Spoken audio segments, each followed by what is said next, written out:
Assalamu alaikum, dear listeners and learners. How are you all? I hope you all are fine and going well in your life. You are most welcome to English Language and Learning, and we have another series of lecture for second year students, and that is Goodbye Mr. Chips by James Hilton.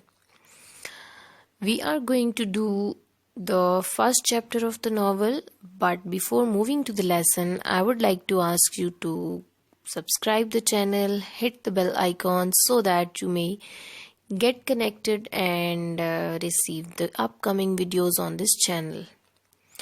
So let's get started to the first lesson, first chapter of Goodbye Mr. Chips. In the first chapter, in the first paragraph, the writer discusses the old age کہ جو mister chips ہیں اب وہ اپنی old age میں ہیں اور ان کے لیے وقت جو ہے ٹائم جو ہے وہ ایسے ہے جیسے کہ the time or hours seem to pass for chips like lazy cattles moving across the landscape کہ کسی منظر نامے پہ سست روی سے مویشی چل رہے ہوں. ٹائم کو وقت کو جیسے اولڈ ایج ہیں تو چونکہ مصروفیات ختم ہو جاتی ہیں زندگی ایک ریٹائرمنٹ کی طرف چلی جاتی ہے جو ایکچوئل ورک ایک ریکوائرڈ ہوتا ہے لائف کا وہ نہیں ہوتا ہے. So all your energies are also down and your work is not also not. تو آپ کا جب کام بھی نہیں ہے انرجی بھی نہیں ہے تو آپ ایک جگہ بیٹھے رہیں گے. تو جب کام نہیں ہوتا تو ایسے لگتا ہے کہ ڈیز آر ویری لانگ, وقت بہت سست روی سے چل رہا ہے. تو اس کو کمپیئر کیا گیا ہے وقت کو اینیملز کے ساتھ جو کسی بھی منظر نامے پہ یا تو ایک پکچر کے اندر اور یا ویسے بھی کوئی ایسا منظر ہو جس میں جانور جو ہیں وہ بہت خاموشی سے سست روی سے چل رہے ہوں. کیونکہ مویشی بہت آہستہ چلتے ہیں, you have to hit them a whip to make them move faster, so اس لیے ان سے کمپیئر کیا گیا ہے.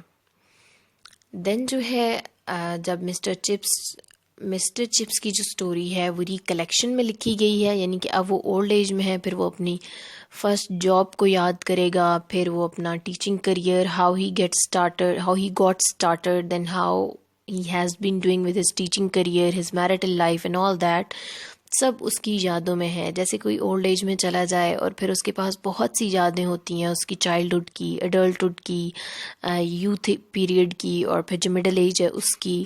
تو اس کا دل کرتا ہے کہ کوئی ہو میرے پاس, اسٹوری سنے, بات کرے, میں چائے پیوں, شام کا وقت ہو. تو اسی طرح چپس کا بہت زیادہ دل کرتا ہے کہ ایک کپ چائے کا ہو اور شام ہو اور وہ اس کو انجوائے کرے اور آگ کے پاس بیٹھا ہو. If we talk about his teaching career, تو سب سے پہلے چپس نے میلبرے اسکول کو جوائن کیا, لیکن he could not stay there because he was a bit tired and dragged there. وہاں اس کو بہت تنگ کیا جاتا تھا, وہ بہت تھک جاتا تھا, اسٹوڈنٹس اس کی رسپیکٹ نہیں کرتے تھے, اس کا ڈسپلن بہت خراب تھا یہاں پہ. 1870 میں اس نے he left Melbury school and then joined Brookfield school. And why did he join it? کہ اس کو وہاں پہ مسئلہ تھا, پرابلم تھا, ڈسپلن اس کا خراب تھا, he was tired and dragged there. تو اس نے بروکفیلڈ جوائن کیا. ویدر بائے نے اپنے انٹرویو میں اس کو پہلی نصیحت جو کی وہ یہی تھی کہ you are young and Brookfield is an old foundation, so give your enthusiasm to Brookfield. Brookfield will give you something to it and something in return. پھر وہ چپس کو ایڈوائز کرتا ہے کہ تمہیں چاہیے کہ اپنا ڈسپلن جو ہے وہ بہت مینٹین کر کے رکھو اور پہلے دن سے ہی اسٹوڈنٹس کے ساتھ اسٹرکٹ رہو. کیونکہ مجھے لگتا ہے کہ I gather discipline was not your strong point at Melbury. کے مجھے لگتا ہے میلبرے میں جو ڈسپلن ہے وہ تمہارا اچھا نہیں تھا. تو تم ابھی ینگ ہو تو یہ بات تو ایکسپیرینس سے آتی ہے, یعنی ڈسپلن مینٹین کر سکنا ایکسپیرینس سے آتا ہے. اور اس کو وہ یہ بھی کہتا ہے کہ you take a firm attitude from the beginning, that is the secret of it. کہ اگر تم اپنی لائف میں اپنے ٹیچنگ کریئر میں کامیاب ہونا چاہتے ہو تو تمہیں اسٹوڈنٹس کے ساتھ پہلے دن سے سخت رویہ رکھنا ہوگا.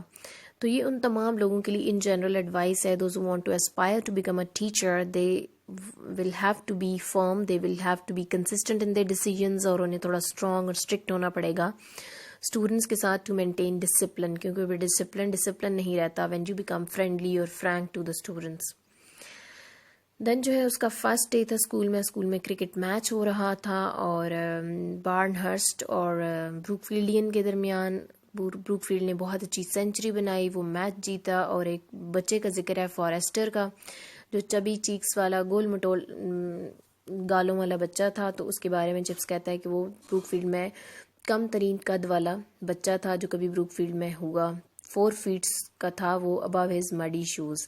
پھر کالے کا ذکر ہے کہ کس طرح چپس کی فرسٹ کلاس میں وہ رفینز کی کلاس تھی, بہت زیادہ ڈسٹربنگ, لیکن ایک بچے نے ڈیسک کا ڈھکن گرایا اور بہت زیادہ شور ہوا جس پہ چپس نے اسے 100 لائنز لکھنے کے لیے دیں اور اسے سزا دی. تو اس طرح سے چپس کو بہت زیادہ کامیابی حاصل ہوئی اپنے اسٹوڈنٹس کی.